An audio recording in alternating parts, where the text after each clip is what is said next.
We are very sorry for these technical problems. It would be so nicer to see each other and to meet each other personally. But we are a very important international group from around the world.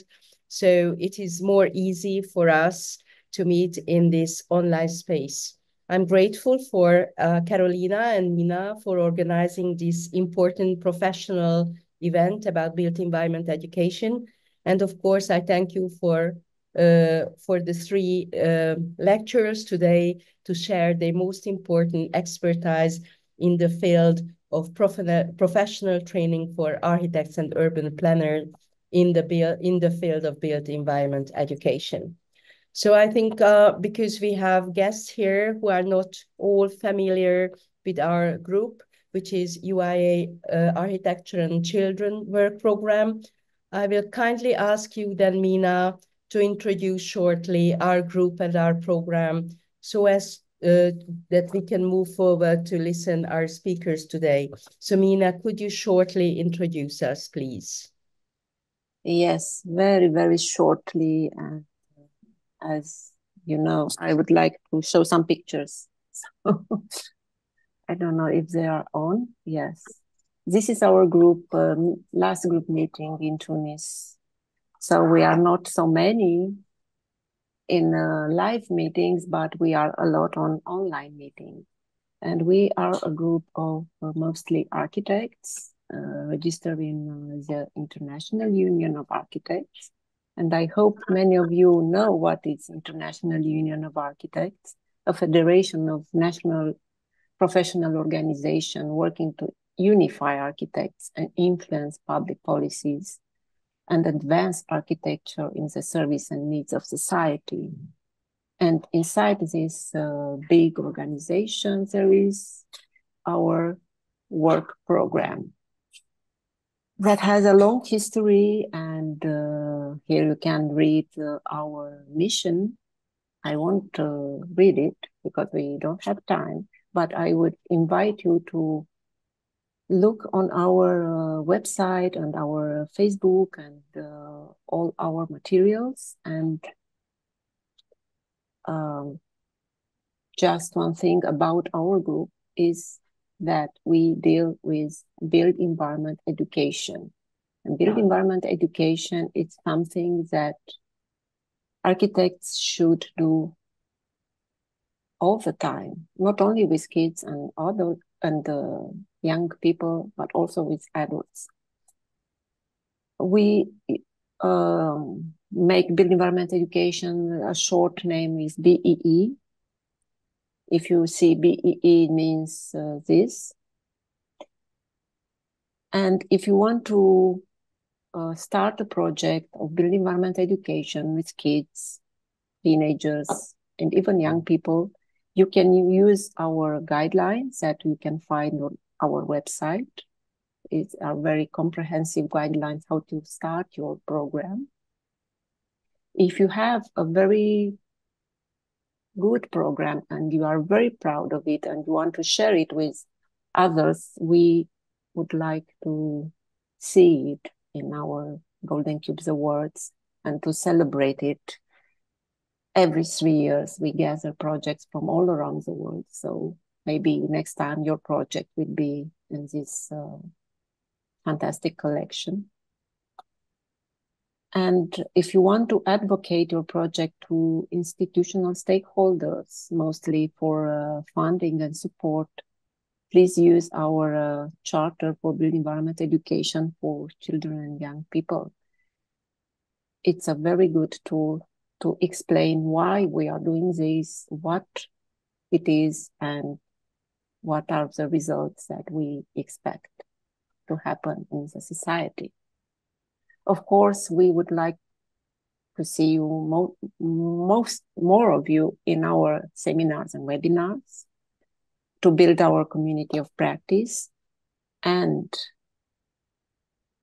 soon we will launch a snapshot that will give us a broader view of the status of built environment education in the world.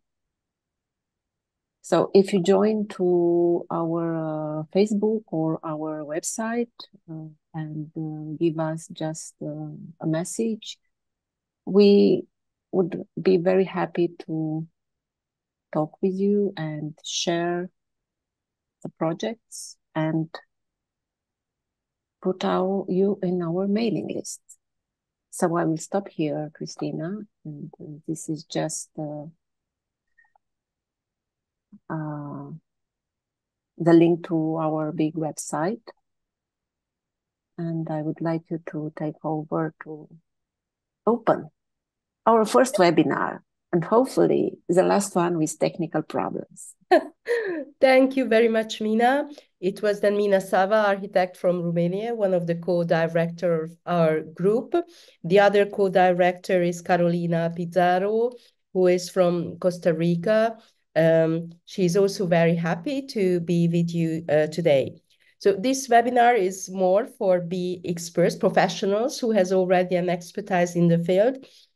But I'm glad, Mina, that you explained what is built environment education, because we are always welcoming all those who are now here first time for learning about built environment education. So now we will have the three talks. Every panelist should speak about 15 minutes, and I would like to introduce shortly the first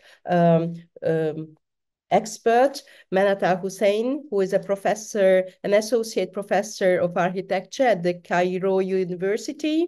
She's graduated in the year of 2007, completed her master's science degree in 2010, and received also a PhD degree from Cairo University in 8 years ago. She's a member of our UIA program, but also she is a member of another UIA program, Public Health, since 2019. As an architect and educator, and also as a researcher, she aims to intertwine architecture values with community assets through exploring new means of creating resilient and healthy interventions in the built environment. As a practitioner, she's a co-founder of Line Studio, which beholds the responsibility of creating sustainable added values in communities. Their practices were recognized in the competition of Supreme Council of Culture in 2022. To communicate and inspire future architects, she founded Archids Lab Initiative, which pursues the transfer of knowledge about architecture, culture, and diverse communities to children and youth. Mennat, I'm very happy that you are here. The title of your presentation is The Ripple Effect of Teaching Architecture to Youngsters. The floor is yours. Thank you, Christina. Thank you, Mina. And I'm very happy to be with you all today. I'm sharing my screen, and I hope you can actually... Oh, I'm sorry. I started from the end. We can see it. Thank you. The sharing is fine. Okay. Today I'm going to briefly explain some of our initiative role, and actually I want to highlight why I chose this concept of ripple effect to teach youngsters about architecture and built environment education. The ripple effect in business models and entrepreneur settings mainly depends on one initiative point or one initial point or a kickstart for a project, and then there's a direct impact on other companies who have the same good or the same project. There's an indirect effect also created, just like when we throw a stone in a lake or in water, and this indirect effect can build up based on shared expertise or influenced expertise, and they carry on with a different scenario. And finally, the induced effect, which creates some sort of invention or the creation of different different scenarios of the same initiative. So basically, the direct, indirect, and induced effects are very important in the extension and the further exchange of experiences and knowledge among experts in the same field. So this also happens in the ripple effect of the social media, and this is mostly what we can actually sense ourselves when we share an idea and we find others either interacting, adding on, or disseminating the same concept with different ways, and with also, most importantly, different methods which are relevant to different user groups in new generations or in other cultures. So in Egypt, we have abundance of our target group. Youth in Egypt is considered, or as documented in 2022, 40% of the Egyptian population. And namingly children as the population under 18 years old. So as in 2017, and of course perhaps it's more updated currently, we find that from a population of 94.8 million, we have 37.9 million youth or child. Distributed on a geographical sense or a geographical realm, we can find that Cairo, Giza, which are considered Greater Cairo, and Sharqiya governments have the highest rates of children, and also this can notably be revised from an updated version of population settings, yet we still have higher population of children all through the state. And according also to some statistical variations on kindergarten, primary education, and preparatory education, and investigating the dropout rates of children, also the distribution based on age, and most importantly, also for us as bee activists, to regard the distribution of children among different schools and class rates. So we find that class capacities range from 29 up till 49 or 50 child per class, and this is considerable. Those are considerable rates, and perhaps we need to question this ripple effect based on the need to disseminate knowledge about built environment. And coming to the most important statistics related to the use of technology, internet, computer, or cell phones, we find that it is a high percentage of children in Egypt using or are exposed to digital media. And this can help us as bee experts also to disseminate and also to reach a wider population if we start creating the needed platforms and integrating more with children through their media.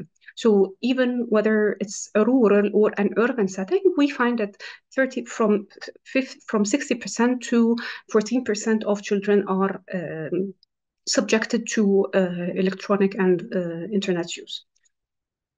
And also based on the strategies for education and the vision of the Ministry of Education to ensure that education has a high quality for all without discrimination, especially among girls' education initiatives in Egypt, we find that there's an increased regard to creating new schools and changing the curricula to adapt more with the new needs for a developed country in the global south. So what we have tried to do in our kids lab regarding the B initiative, or the Built Environment Education Initiative, is to start using this induced effect, or this ripple effect of disseminating knowledge about B regarding the creation of an individual action. And we noticed that this action is affecting more of a group initiative in a direct way. And we have also noticed that those group effects, each on their own, are taking a different initiative in a different way. And this affects a different community, or a wider community. And it is meant not to be concentric actually in this regards, because as we can see that they start overlapping, whether from architects, scholars, or enthusiasts, or in different academies, whether formal or informal, schools, whether they are camps or clubs, or induced in terms of having them in a wider and a larger scope of expertise. So referring back to the trainer of trainers as an ongoing learning process, we noticed that it is a two-way learning procedure. How a trainer can affect us as trainers, or create extended value through shared experiences, and I will show this in the case studies, and also the development and the material to be covered, and how the managerial skills are very important and key aspect to the success of the trainers' sessions, or the effect we wish to have on the children. So we developed a magical tool, or a magical equation, to deliver the knowledge about the built environment.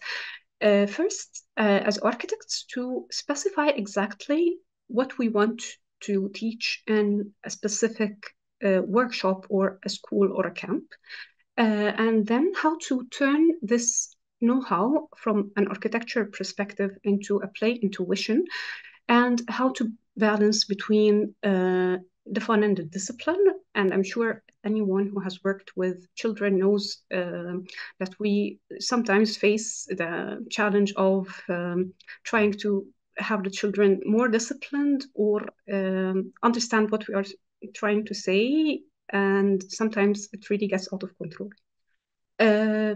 Additionally, based on the managerial aspects, we try to involve volunteers or trainers into the preparation of the initial workshop from the very start, whether selecting the target group in terms of they are boys or girls, or mixed groups if we are in a rural setting, or the age, the theme, the venue, and the theme. Sometimes we start targeting a wider scope of exploring celebrations for different scenarios on the agenda, what exact theoretical content we wish to explain, and how this content is turned into a game. And additionally, the role, the ratio of children to tutors, and the incentives both to the children and to the trainers themselves. Mostly we do not really rely on materialistic incentives, because we wish to have this as a communal initiative, and work which is accessible to all different categories in the Egyptian society. However, we offer certificates for the trainers themselves, or for the volunteers, which they can behold in their academic or professional CV and portfolios. And for the children, actually, we also noticed that the most a balloon, or just having this outcome itself is rather a valuable incentive for them. So I'm going to start here with exploring the first trainer who actually trained me myself in delivering knowledge about the built environment education. And I hope she's in the audience, Silvia Covarino from Italy. Silvia is a friend and academic in the German University in Cairo, and we overlapped in the layer of working for children. Actually, she guided me through the very first procedures regarding how to break down a specific, very complicated topic, like, for example, landscape and its effect on the rural and landscape, and how this affects sustainability and economy and food production. And she created this small circle of effect, which I could actually, based on being an individual, to help us in our kids' lab revive more aspects which we didn't know could be addressed to children. Also, I have to acknowledge Alia. Alia was my Alia is now a doctor in architecture. She obtained her PhD, and I was lucky to be among her supervising team along with Dr. Hisham Gobr. And actually, Alia wished to have, through her thesis, how to develop children using play settings. And she took it on her thesis initiative to create the experiments using hands-on activities for children. And after she comprehended and finished her thesis work, she actually joined us and tutored so many different sessions for children, also expanding on her knowledge being an architecture educator, whether for structure or for enhancing the physical skills of children. And also I wish to highlight how Rola and Salma and Radwa, who are all working in the field of architecture education, have tried to include their own children in the initiatives. And actually, this extension of the ripple effect reached other parents who are not at all architects. Some are dentists, some are civil engineers, and they all started joining us in the sessions and creating their own also ripple effect in their communities. And also, actually, Rola is she's an illustrator, and all the time she involves her career in delivering built environment education to children in so many different ways. I'm trying to present different user profiles of architects. We have also architect Mustafa, who is not an educator at all. He is a professional architect who was he joined us just for the fun of working with children, and then he started developing his own perspective of delivering architectural knowledge to children through photography. And we were very happy to see that this ripple effect of targeting smaller groups has reached different institutions, like, for example, schools and academies. And here we initiated a summer school and in the Arab Academy for introducing youth to architecture. And it ended actually that we received so many requests from students of architecture in sophomore and in introductory years to teach their colleagues themselves about architecture. And we find here that some have never been actually subjected to be culture, and they were able to create this induced or extended effects for bee education among youth. We also find that some academies and museum curators started to take over this culture to extend and bond architecture with different scenarios. And finally, I would like to highlight Malak, the girl with the black scarf who joined us, and she is studying commerce, and she was from the team of Maqad al-Sultan Qaitbay, who hosted our last workshop or a summer school. And Malak, as you can see, started by only observing along the days, and then she started creating spaces and actually giving instructions to the younger children in this session about techniques of using the different tools to create their assignments. So we are always glad and happy to see the extended effects among students of architecture and other enthusiasts for BE education, and for students themselves who are very keen to actually practice tutoring. And even we started discovering that some schools are using the techniques of creating architecture without having someone who is from inside this very specific educational realm. And teachers themselves are trying to encourage the school children to create models of landmarks and to obtain and to manifest architectural outcomes using models and different other materials. So we wished to have a formal platform, and this was our target for the coming period of time, to actually incorporate architecture in school curricula based on the previously mentioned strategy. And we started to create a whole agenda.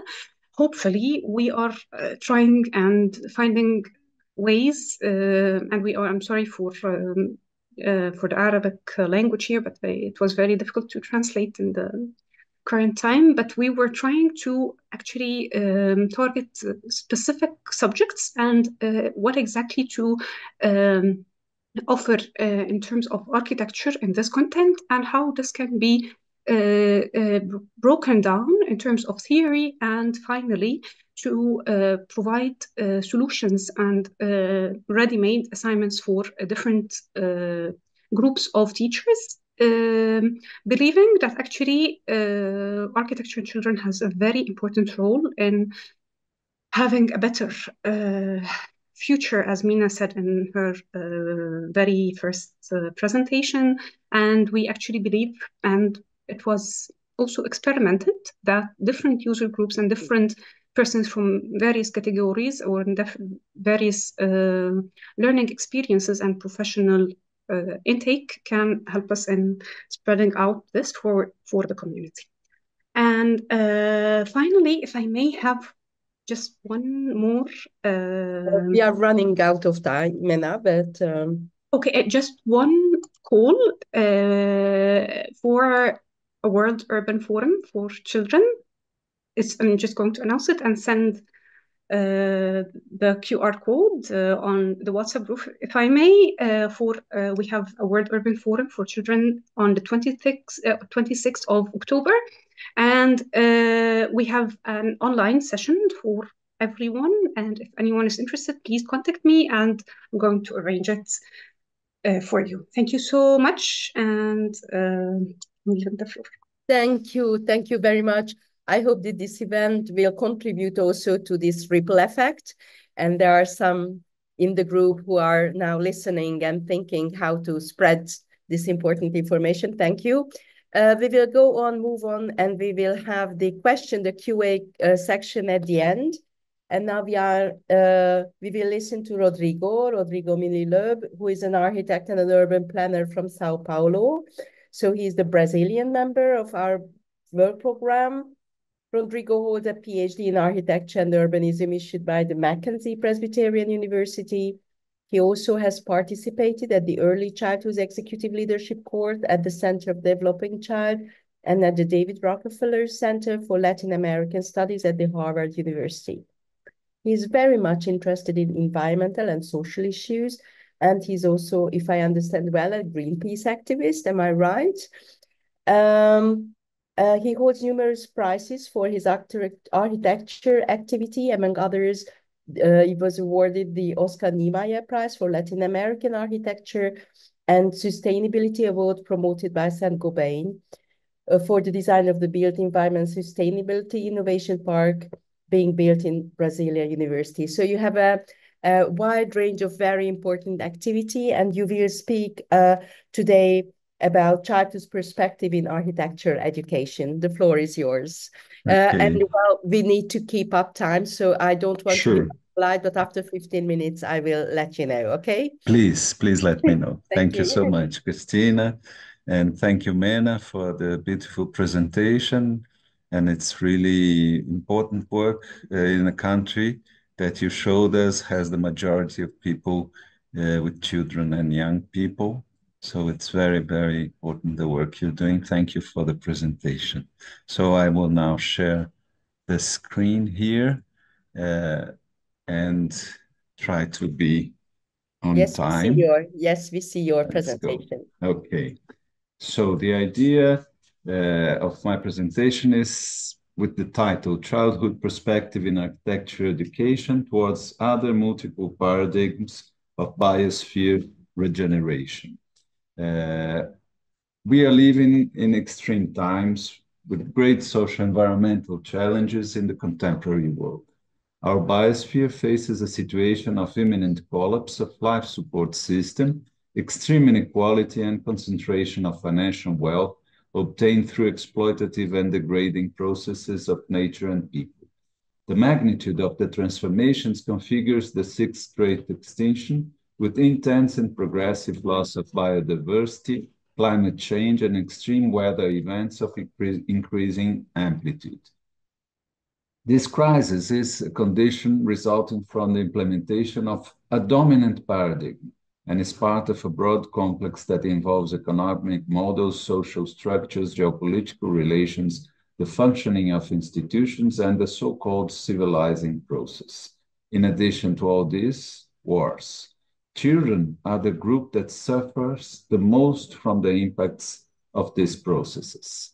In the face of this imminent social environmental collapse, the value of architecture is put in check. What are we supposed to do?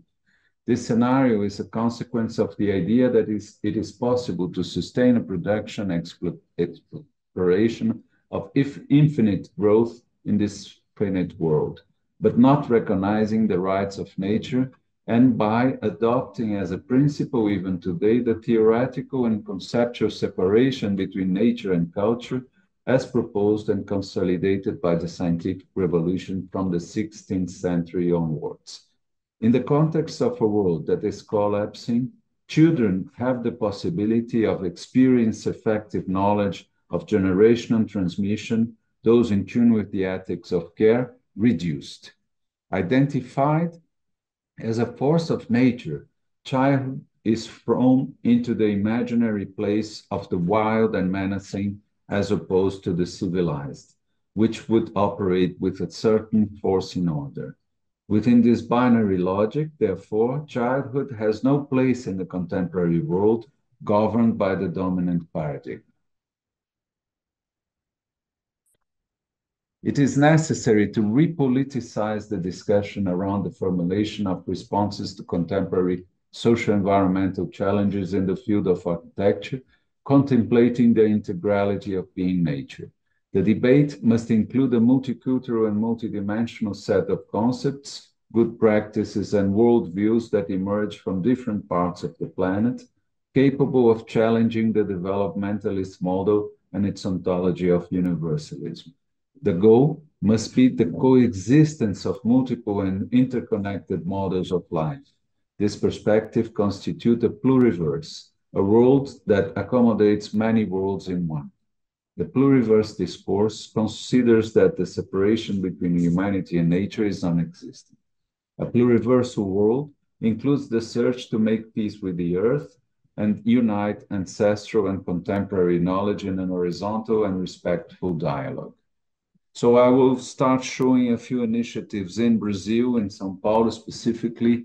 This was work done by Mário de Andrade, which was a man of culture, of the culture world, that was head of the culture department of the city of São Paulo in 1935, a moment when the city was formed with a huge amount of immigrants from all over the world. So he made a map of existing running projects of parks. So he was defending the idea that the parks, the contact with nature and the space to play was extremely important in the access of citizenship and the rights to the city. And also he overlapped this with a map of distribution of parents of school students according to the language spoken, Portuguese and foreign. And then he started this program where the centers of education for small children were built inside some of the parks of the city. So the space of education was the space of the park, was in the middle of the city, was in the middle of nature. And this was a very important work that these playgrounds, as stated by researchers that work with this experience, were aimed to the children of the workers. The proposal was that parents could work with peace of mind, of knowing that their children were assisted through sports, singing, food, dental treatment, and various activities. It was not a school space, since it served children from the age of 3. It was a complementary space to formal education, and the children were not even separated into classes by age. It was a space to play, to beat, to sunbath, to get dirt in the pool, and even to hang out, and artistic activities. At the same time, nowadays, we see in the city of São Paulo many informal settlements, favelas, slums, like this Favela do Moinho, which is downtown in the city of São Paulo. This is an activity that we made with students of architecture and urban planning at FAO Mackenzie, the architecture school, and children of the community. Another very interesting initiative that is kind of a heritage of this Mário de Andrade work in 1935, is that one of these center of education for small children inside a park in the centers of São Paulo is doing this project called Motoca in the Square.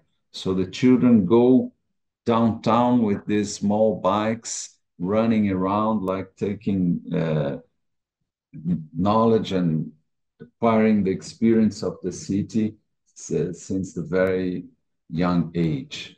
Other initiatives being done by the Institute of Architects of Brazil with Van Leer Foundation were urban interventions. This one was in Sobral, Ceará, making specific interventions in areas of vulnerability, aiming the children and the caretakers. Also, I would like to bring here an experience I had in Maranhão, which is the north of Brazil, with an NGO called Cidade Escola Aprendiz, Apprentice City School, to design furniture for reading classes of children of small age to young people in the network of schools of Maranhão. So the project resulted in building up, designing this small movable library that would integrate the activities of learning. So design is part of the set of transmission of knowledge and literature. Literature as a very strong way to integrate the idea of citizenship and knowledge for the children. So the project went on, and we were able to design a set of furniture that were designed together with the students, the young students and the teachers, in the process of acquiring knowledge about how to change space, how to move furniture, how to design, how to be able to create this experience in space that is part of our world of architecture. So these initiatives, insurgencies, and actions to transform territorialities that consider children as a protagonist envision a process of confronting and overcoming the crisis and global collapse and have as their scenario a wide spectrum of possibilities and paths. The pluriverse, where authorities are connected in communicating vessels, forming a network that articulates peripheral groupings on the margins and edges of the dominant model. These initiatives are based on local strategies, on multiple and re-signified ancestral, geographical, territorial, racial, formal, economic, material, aesthetic, and ethical relationships in collective and community process. They share decarbonized construction processes, promote the reappropriation and updating of vernacular techniques, biomaterials, and operate with integration with contemporary technologies in search of a language and expression that merges culture and nature. These all are small-scale, local-scale processes with low financial cost and high positive and restorative impact, which respond to contemporary social environmental challenges, which have as a fundamental premise the participation of the community in the process of production, design, and construction of knowledge. So the urgency of effective transformation through urban and spatial design in areas of great urban and social vulnerability is highly important.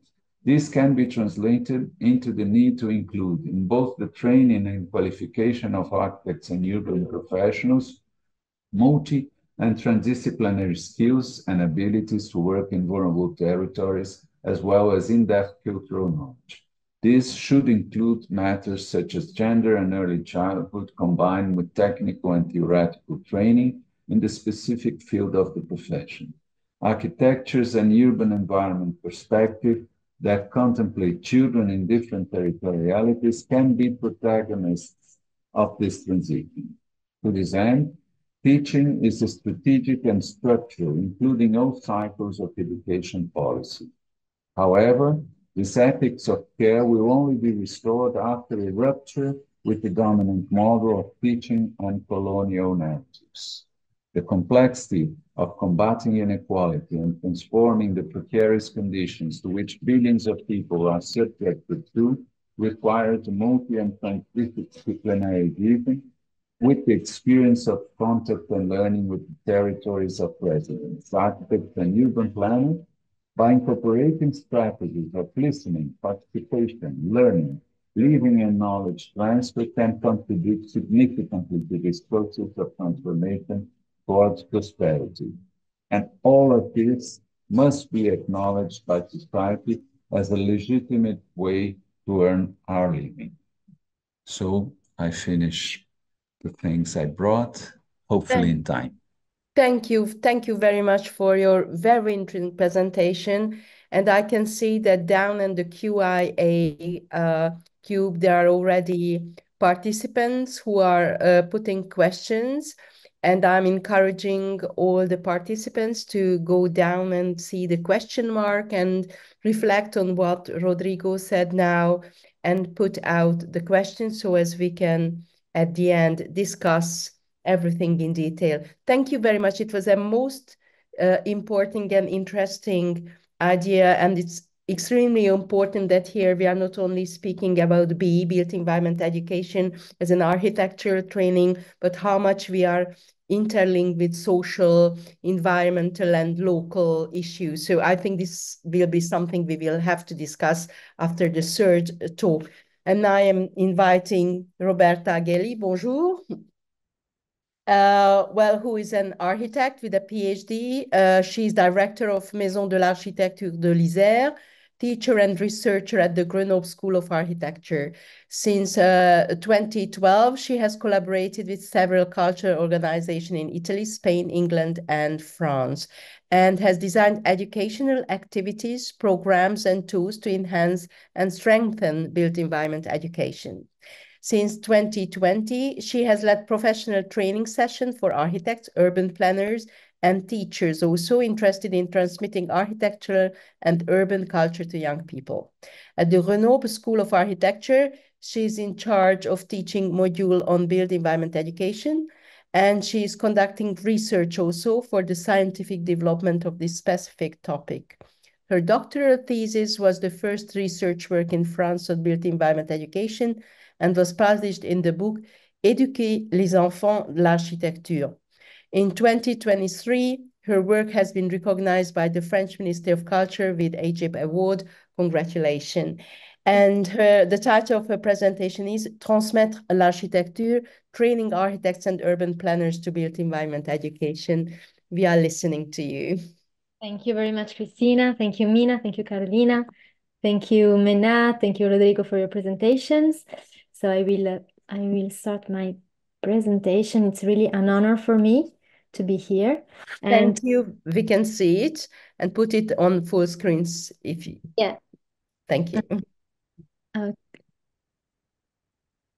It's better now? Yes, thank you. So, the value of imparting an architectural and urban culture is no longer in doubt. Giving children the keys to looking and understanding their environment means offering them the tools they need to become active and responsible players.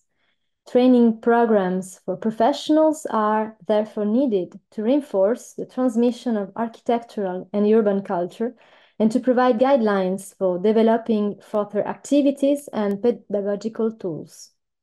So to give a better idea to you of how the Transmitting Architecture training program is organized, I'd like to give you a brief introduction to the social, cultural, and professional context in which the program was born. In France, according to data from a study on the architectural culture of the French people, conducted by the Pavé Laboratory at the School of Architecture in Bordeaux, and published in 2015, and in which I participated, the conclusion is clear. Very few French men and women say that they are interested in architecture, barely 16%. And worse, for 58%, architecture is the domain of architects only. For 74%, these same architects do not do what is necessary to make themselves understood by the general public.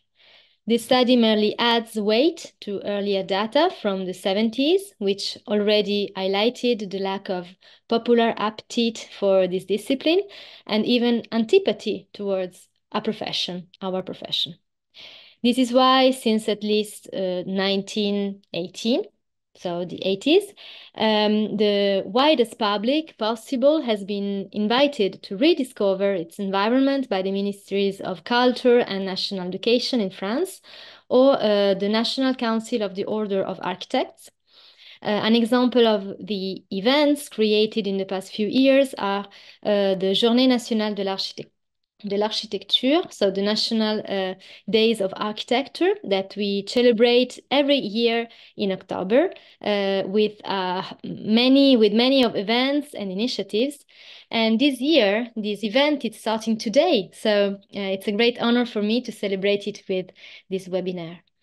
But in France, the transmission of architectural and urban culture is also and above all possible thanks to the daily activity of many cultural structures, associations, and architects, agencies, independents, and cultural institutions, which organize visits to buildings and building sites, urban walk, exhibitions, film screening, educational workshops, and go on. I'm part of a fairly large group of professionals who are convinced of the importance of raising awareness of the built environment. And among these many structures, I would like to mention just two of them. At first, the Maison de l'Architecture, so the houses of architecture, that are cultural association dedicated to the dissemination of architectural and urban culture. There are around 30 Maisons de l'Architecture in France, supported by the Ministry of Culture and the National Council of the Order of Architects. The Maison de l'Architecture and their network have a specific role to play in the landscape of architectural and urban transmission, because they are independent association and they have some freedom of action. There is a group, Educational Action Working Group in the House of Architecture Network, that has been working since 2006 and to create many activities, initiatives, events, and publications. So the Maison de l'Architecture de l'Isère in the Grenoble city of Grenoble was founded 40 years ago, and it's specialized in built environment education and professional trainings of architects, educators, and teachers. Another structure that I wanted to present to you is the National Schools of Architecture, which have at the heart of their missions the dissemination of architectural culture by setting up initiatives aimed at young people, exhibitions, conferences, urban and architectural visits. And in this context, in 2007, the School of Architecture of Grenoble joined forces with the Maison de l'Architecture of Grenoble. And these two organizations worked together to offer two training courses. At first, a teaching module aimed at architecture students, which every year reaches around 20 master's students with the aim of teaching them the methods of transmitting architecture and encouraging them to explore the diversity of architectural professions. So it's another important topic, and maybe it will be for another seminar to explore. And then a training program for professionals, architects and qualified urban planners called Transmettre l'Architecture, on the initiative of Marianne Veiro from the School of Architecture of Grenoble and Mireille Sicard, the former director of the House of Architecture of Grenoble. So this training program is unique in France and is a registered trademark of the School of Architecture of Grenoble. It's recognized by the French Ministry of Culture and the House of Architecture Network and the National Council of the Order of Architects. Between 2007 and 2024, 13 training programs have been run in France in several cities, in Caen, in Chambéry, Clermont-Ferrand, Grenoble, Marseille, Nantes, Paris, Perpignan, and Toulouse. And each training program is attended by 25 participants. And so to date, we have trained over 400 professional architects and urban planners. So the training program is built around a series of alternating teaching sessions. At first, some contribution of theoretical and methodological knowledge based on research results in architectural education. Then testimonials from professionals involved in built environment education, recognized for their expertise. Some debates and exchange of experience between participants. We manipulate pedagogical tools and documentary analysis of resources. And then we experience an architectural tour based on different observation methods. We ask participants to design an educational tool and to build it through a group work and then to have a collective feedback at the end of the program. So here you have some examples of the tools that we can produce during the training. And then at the end of the program, we open up to other educational practices linked to BE, so the building environment education, like, I don't know, dancing architecture or filming architecture.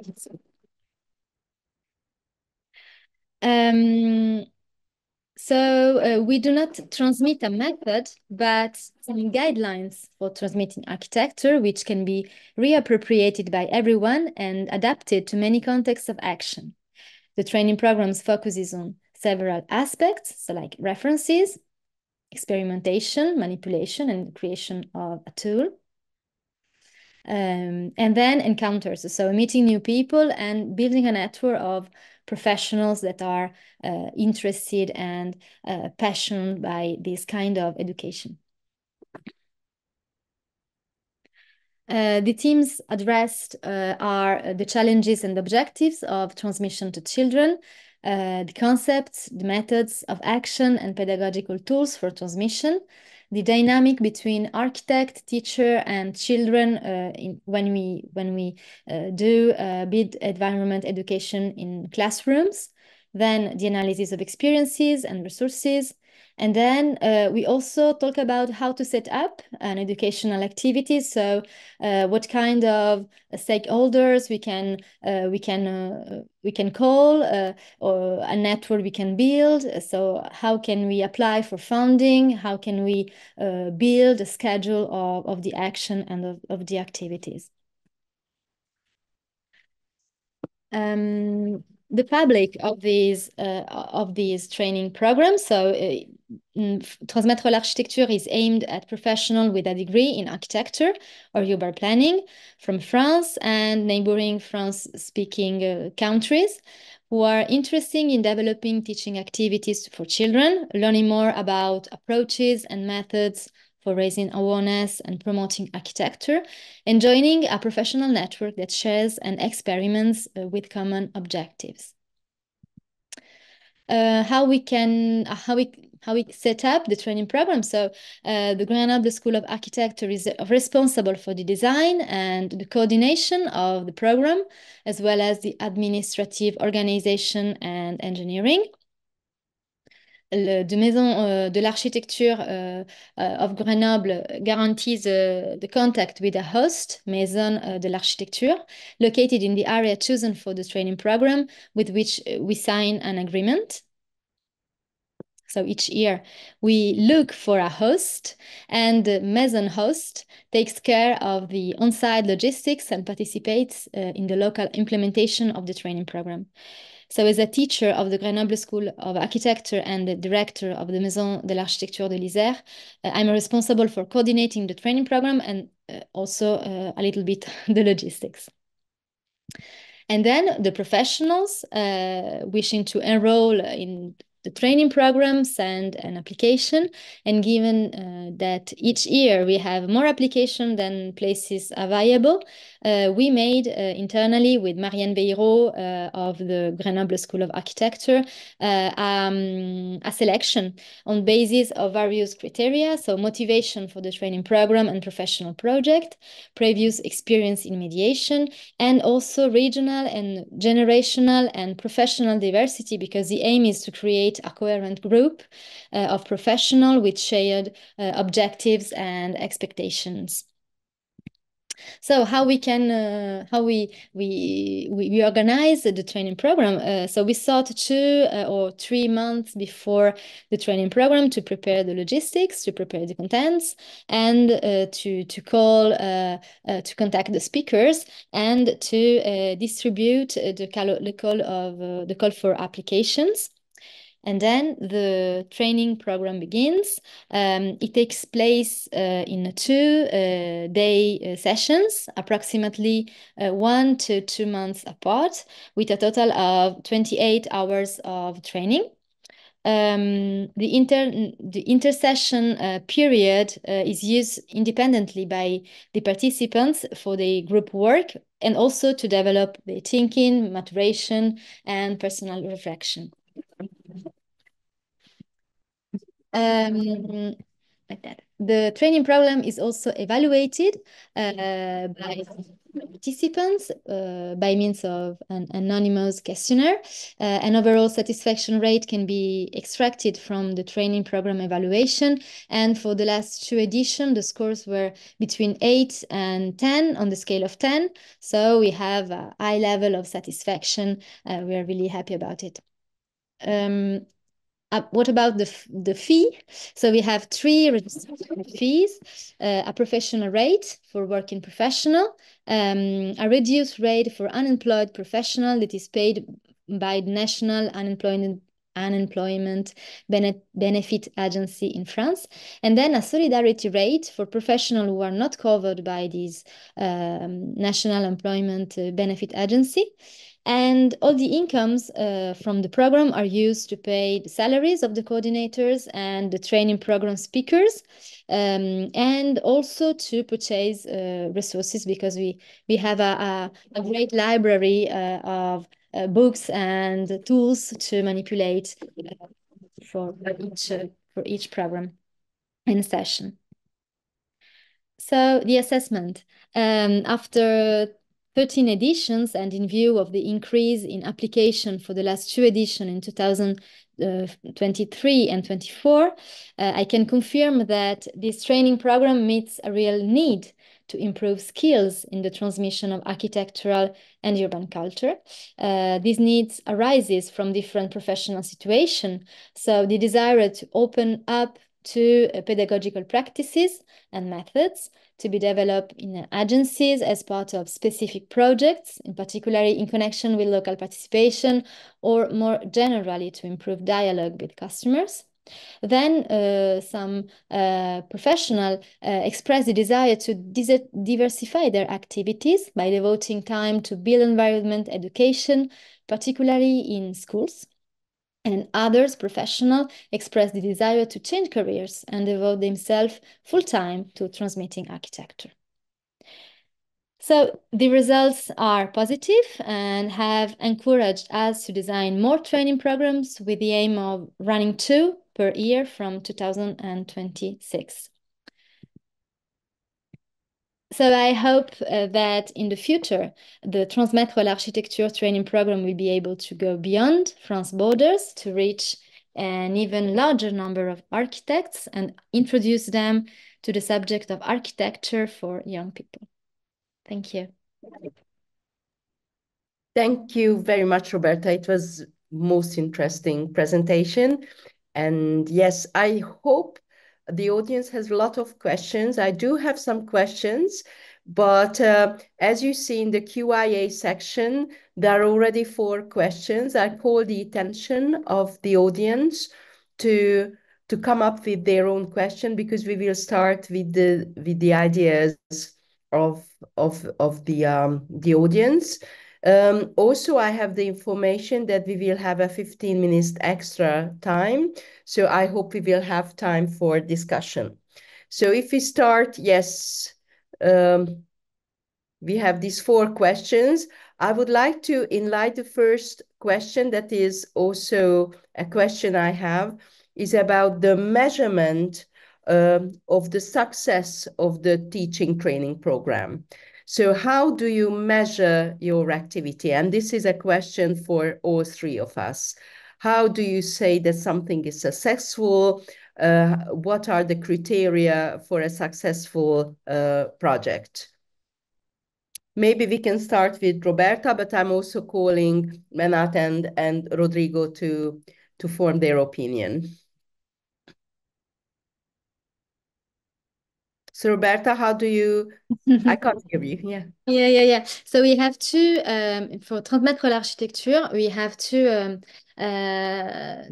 2 keys to see the appreciation. The appreciation of participants with the questionnaire that we distribute at the end of the practice of the training. And it's a 2 pages questionnaire on logistic, on organization and contents, on rhythm. So it's we can ask them a lot of appreciation about the activities that we rule, but also the organization of the training. And then I think that we can see that the need of these training is raising because of the number of the application and of that we received. We received like 70 70 application last year for 20 places. So it's like interesting to see that in France, a lot of people ask for this kind of activities, and so we can also plan to have two training programs per year.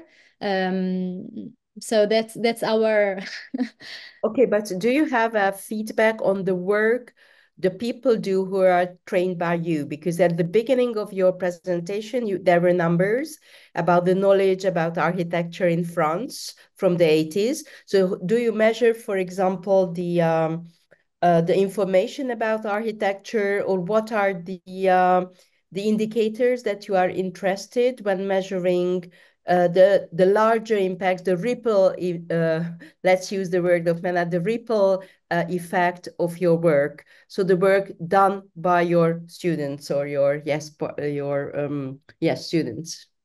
Yeah, it's really it will be really interesting to have this kind of feedbacks, but it's really difficult to have it. The data that I showed were issued by a very large research that we did. It was a 4-year research. So it combines a lot of different kind of analysis. I can see that the participants of this kind of Transmettre l'architecture are integrated now to a lot of institution and structures and association that are doing that are doing built environment education. So see that they integrate the system and the network, and I follow the initiatives, and I know that in France a lot of things are done, but I think that we have to do another study, national study, to really have real data and to prove that the education in the culture, educational culture is spreading widely.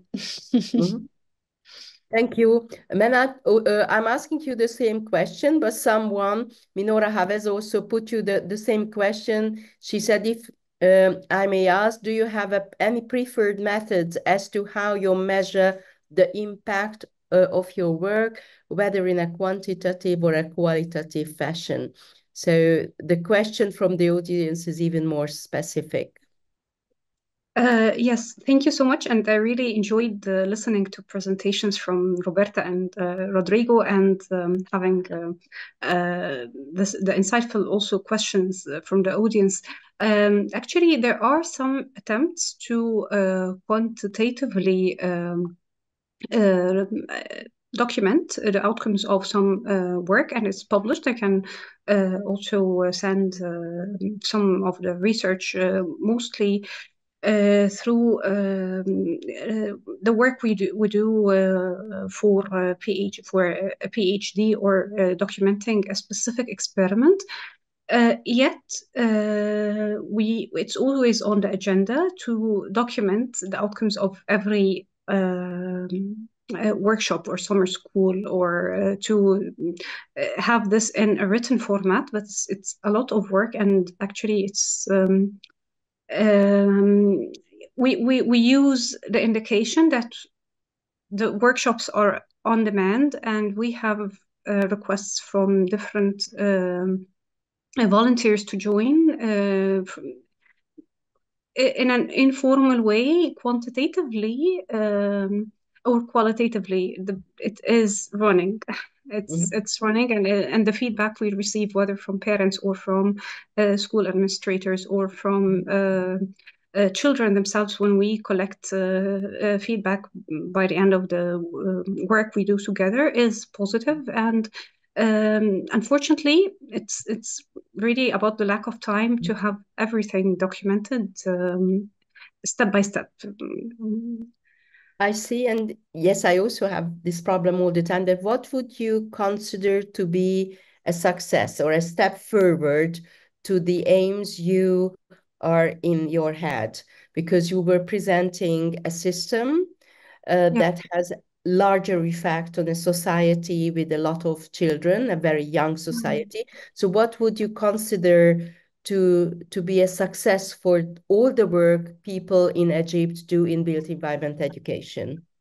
Yes, what I consider as a success when we find terminologies with children who are attending for the first time, which are purely from the architecture field. So we can understand then that they have been subjected to this kind of curricula, and in the new curricula, in the early stages, we have more units targeting the city and the sustainable city, and how this is affecting the use of renewable energy and so on. So we start actually advancing our content to adapt with the excessive knowledge they are getting. Also, we have some links with the 2.0 educational system, which has a channel on a media channel called Madrasatna, or Our School, which is asking for professionals to present their content. So we are also trying to advance this in terms of the wider spread to invite more architects to present how for example, the use of material is also in architecture, not only from the scientific point of view. So it's as I said, it's bad that we're not documenting it in a qualitative or in actually a more scientific way or a method. But I hope it's just that we are getting the informal responses, which indicate to the extent and the usage of vocabulary, and how people are getting more familiar with architecture as a discipline introduced to children in younger ages. Thank you very much. Thank you. Very good. The same bunch of questions about success, how we measure impact, and especially that in your presentation you were suggesting that you have a history of dealing with children and understanding built environment issues. So is there a changing attitudes now, or are there new aims? Of course, environmental problems are new problems. And how do you measure the success or the impact of your activity? And not only yours, but the people in the profession. Okay, Christina, let's see. Not easy question to answer, no? But first of all, I think that this matter of impact and measurement, we have to be very careful, because we have, as Mena said, quantitative and qualitative. And at the same time, it's kind of connected to a sense of productivity, and aligned with an idea that we need to, the quantity and all the capitalist and neoliberal perspective that sometimes an experience is not possible to measure. No, the contact, for instance, with nature, or a moment of where emotion was so strong in that experience, how do you measure that? No, so I think that we need to be very careful, because these usually are ways to give or not give support, or financial support, institutional support. So many times it doesn't matter all of this, just the numbers, but sometimes the numbers are not so important. So I think that not giving, no, not that I'm not giving importance, but we need to balance. That said, I think the challenges, not to take so long, but we have a few challenges. I think that in Brazil, for instance, and maybe with all of us and you,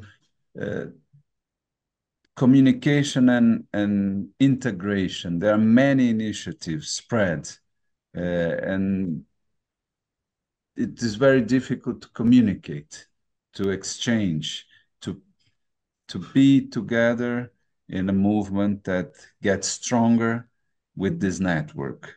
So even we have in Brazil a very strong early childhood network that gets together every week. We discuss the organizations, but also we face this challenge. So how do we integrate initiatives and not concur? Not, you know, the other challenge I think is continuity. How do you keep a work that should be continuous? No, so, the activity with the school, of course, always renewed, always updated, but continuous. And this is another very important challenge that we need to think about how to face, and it's through public policy. I think it's through the Ministry of Education, putting together a set of initiatives that should be included in all the curriculum and all the perspective of formation of children.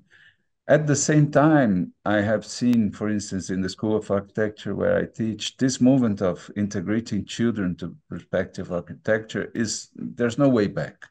More and more, we have final works, the graduation works, now the project, the final project. We have more than 20, 30 projects that are about children. We have a master degree works. We have PhD degree works. We have people with working, for instance, with other municipalities and putting together children and designing parks, and these parks are being implemented. So I think this is very important to see that once we are inoculated with this virus of the perspective of children being so important in this change of paradigm, there's no way back. So I think this is what I would say about this, that you were asking us to talk. Thank you very much, because you mentioned the dissemination in towards different population, and also a question of time, because what we are doing is for the long term, and you are really true that this kind of measurement all the time with projects and project financing is a dangerous thing, because then you always concentrate on the short term, and not changing mentalities and attitudes, which is for the long term. Thank you. I'm reading the questions. There are two questions for Roberta.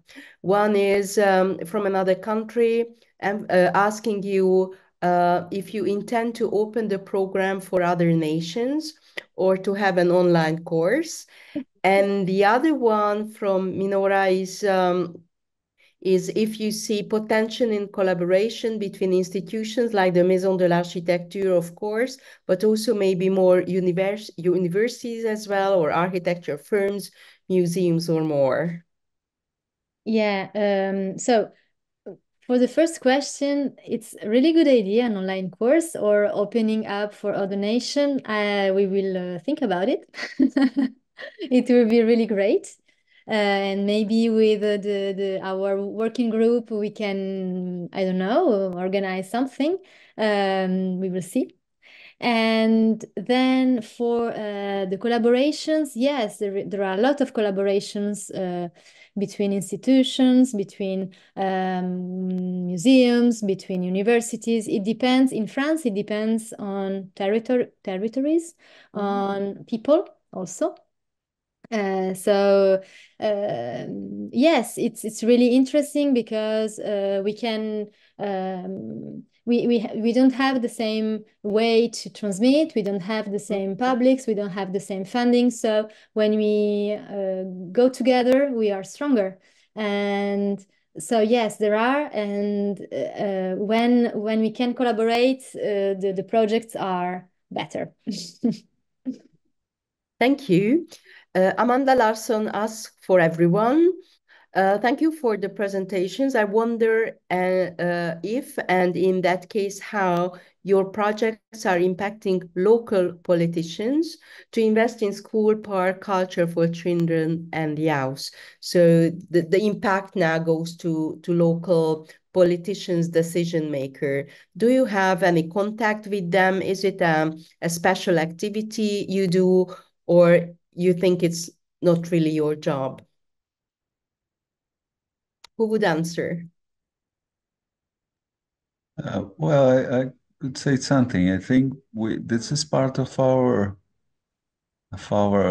goal, of our objective, not to impact in public policy and relate to the politicians so that they become more aware of the needs and possibilities of design that we can really contribute. I mean, so for instance, we have several experiences in Brazil. Now of university working together with municipality in design with participatory work plans. For instance, a group in Mackenzie worked with the community, so now they have recognized the land ownership. So with the land ownership, they have now the obligation to receive of the public services to get there. Water, sanitation, schools, everything. They have address, they can receive mail, they are citizens and the children together. So also there were other organizations doing like a neighborhood plan with children, also in vulnerable territories. This other group designing parks. And so this awareness is becoming stronger. For instance, in São Paulo now, we just, the state of São Paulo has now, will inaugurate a state network of early childhood. So this network is working directly to representatives in politics to include all these perspectives. But still, I think we architects have lost a lot of ground over the last years to the exploitation of the cities by the market. So we have to regain, and as I said, repoliticize the debate. Okay, very important. Rodrigo, as you had the floor, I'm just reading out Eva Strojinska's note. Rodrigo, in France, we have been since more than 30 years outside of school, but today no more than 2.5% of children and young were touched by B. So statistics are important. We have still a lot of work to do. Oh, yes, we do. As we don't have more questions from the audience and we don't have too much time, just to finalize, just the last very quick question for all three of you, which would be why, what are you saying, or what would you say to someone, an architect or urban planner interested in B? Why is that activity important? So how would you argue? Just quick reactions to finish up. Who will start? Let's go in the way you present it. So Mennat. Okay. Actually, because we learn more when we teach children, we see things in a different way, and we get feedback from a different user. Good. So just Rodrigo, what is your answer? I think it's a matter of survival. If we want to survive in this planet, we need to do that and remember that children are the foundation of all ourselves. Fernanda? Yes, I will follow the Rodrigo. Roberta, I'm sorry. Not a problem. And I think that, yes, children are the citizens and inhabitants of tomorrow and of today also. So we have a big role in democratizing cultural education, cultural, architectural and urban culture to build a better society for everyone. Thank you. And now I have this question to Mina, and I give you the last word as co-director of our group to say goodbye. for myself, I am very happy to be with you and to hear these three fantastic, very inspiring presentation. And we registered it, and so we will have time to see it and rethink many of the ideas you have presented. But Mina, why are you or we doing these webinars, and why do we think this B activity is very important for architects? I would like you to finish this webinar today. Thank you. And I thank all of you for your insight. I think you answered my question. Why it's important? Because we live in a very complex world, and it will be even more complex. And our kids need to be equipped with a lot of abilities to live here. And one of these abilities is to love the values of the built environment and to try to make a better built environment tomorrow. Even they are architects or non-architects. So the built environment, it's a product of everyone. And so it should be. And for the end, I would just want to put the QR code of our website, because I see here in the questions that there are people who want to join this amazing adventure to work with children and even to young people. So if you want to join other people who are doing the same thing, and if you want to join the Golden Cubes, or you just want an advice, please write us, or just enter the website, see what fits in your project from there, and we will be happy to assist you and to meet all of you. So thank you, Christina, for being our host today.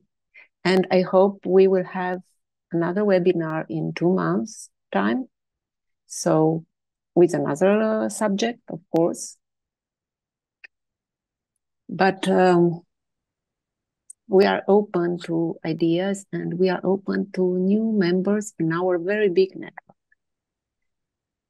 Because only together we can make this world different and better.